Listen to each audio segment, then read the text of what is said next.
Let's do this.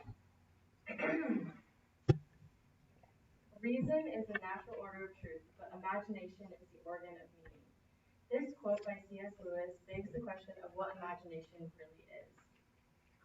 It is a mystery, a complicated and confusing manifestation of our deepest desires, fears, and dreams. So hidden, yet so close, yet so intertwined into our lives. It can convince us that mere cracks in the sidewalks or canyons are at the bottom of our bathtubs, monsters peruse waiting to bite. It can be the start of joy or the entrance of fear. Now, while this imagination is so intertwined into our lives, some wander too far into the world of reason and adulthood too often. Although a lot of people do this, this is something my mom never seemed to have lost. From books to stories to her own childhood memories, we were always filled with stories and fantasies of the world not like our own throughout my childhood. However, despite the vast variety of these different fantasies that I was surrounded by, one stood out in particular: The Chronicles of Narnia by C.S. Lewis. Princes, princesses, dwarfs, centaurs, evil witches, heroic lions, and great battles inspired me to be resilient, compassionate, and bold. I needed to be a part of this story some way, somehow. It was a sunny summer day in the suburban town of Pembroke Park, California, which is just down the way. I was sitting in our renovated garage classroom with my mom and my sister. We were homeschooled, so we spent a lot of time in here even during the summers. My mom was reading us the story of The Lion, the Witch, and the Wardrobe, which is the second book in the Chronicles of Narnia. We were enthralled. However, we were really tired of reading in our same usual reading corner, and we decided we needed somewhere new to read. We were halfway through the book, and me and my sister wanted to find a different place, probably out of the new and inspired adventurism that we had captivated from the book, and my mom probably out of being so bored of reading to us for hours and hours.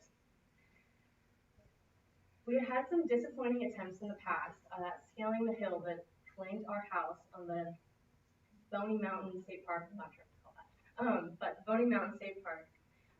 We had had some, like I said, disappointing attempts. We've been stuck in bushes, caught down sliding random hillsides, and covered in poison oaks for weeks on end. However, today was different. We were determined today and ready for adventure to find out what had happened to the diffused Edmund who had gotten stuck in the clutches of the White Witch in her ice castle.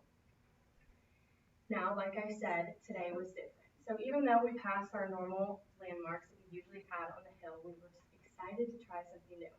So we passed the elephant tree, jumped across the swale, and hiked up to the top of the world. From there, we began to scale down the heart-attack hill, and then we met a fork in the road.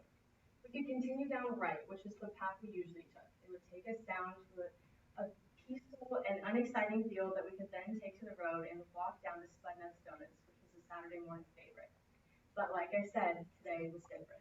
So we could take the other end of the fork in the road, which was the left. Now, there wasn't really a trail here. Maybe like some coyotes had paved the way a couple years earlier. It was mostly covered in bushes. But like I said, today was different.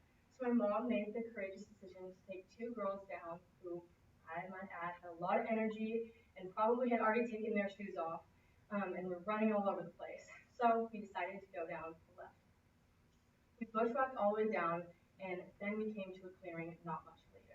My mom was probably checking to make sure she was okay because it had been quite the hike down, but me and my sister had another thing in mind. In front of us, there was a huge oak tree. It was covered in ivy, and it looked almost like a willow tree, even though it was an oak tree because ivy hung down so low to the ground. Me and my sister ivy, pulled back the ivy, and we saw for the very first time Narnia. Now you may think that this is just a typical California oak tree, dusty green and stacked on top of itself on a rock, sand-like ground. However, this was different. We found a spot in the oak tree and laid there and read for hours. I didn't know at the time, but this was the start of the greatest adventures of my childhood. We would come back for years to come, bringing our most trusted friends and our cousins. We would explore there and expand our magical world even further. The branches, which were the four branches that protruded out from the tree, were the four kings and queens of Narnia: High King Peter, King Edmund, High Queen Susan, and Queen Lucy. The open space where we pulled back the ivy was the wardrobe, and the clearing in the field was the battlefield. The oak tree that was right next to Narnia was the other oak tree that was next to the oak tree that we spent the most time in was Cair Paravel, the Kingdom of Narnia. This was our playground. We built rope swings, tree houses, and eventually this became our favorite spot, leaving old Narnia to rest. This was where our imaginations did their best work. Whenever we go back now, I am stunned by how ordinary it looks now, sitting quietly, its branches hanging low to the ground and getting lower each time. The field no longer looks worthy of great battle between centaurs and dwarves. However, although the image looks much different now, the image of the first day and the many days to follow persists in my mind. It was the birth of my imagination. A place where I could dream and forget logic. A place where getting hurt didn't matter because it only gave us another challenge to solve. Imagination is the organ of meaning. It teaches us who we are, who we fear, and what we love. So thank you, Narnia, for being the place where my dreams ran wild and